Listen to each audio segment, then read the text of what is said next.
নমস্কার। কবি কল্যাণী ব্যানার্জির কবিতা পরিবার কারে কয়। পরিবার দিবস হচ্ছে পালন ফেসবুকেরই পাতায়। সত্যি কি পরিবার এখন একসাথে রয়?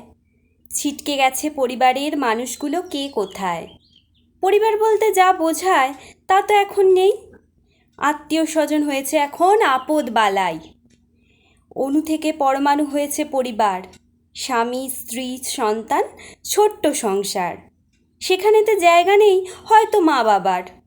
মামা, মাসি, কাকা, পিসি, দাদা, দিদি, ভাই, পরিবার বলতে আর কেউ সাথে নেই। একান্নবর্তী পরিবার হয়েছে উধাও। তার জায়গায় বহুতল মাথা যে ওঠায়।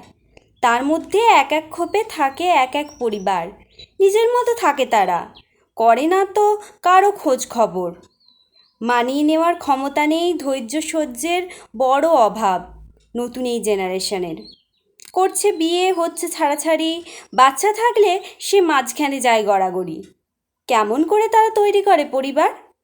পরিবার গড়তে হলে সম্মান দিতে জানতে হয়। অনেক ত্যাগ ও সম্মান ভালোবাসা দিয়ে একটা পরিবার হয়। পায়ে মাথায় এক হলে কি পরিবার সেথা রয়? নমস্কার।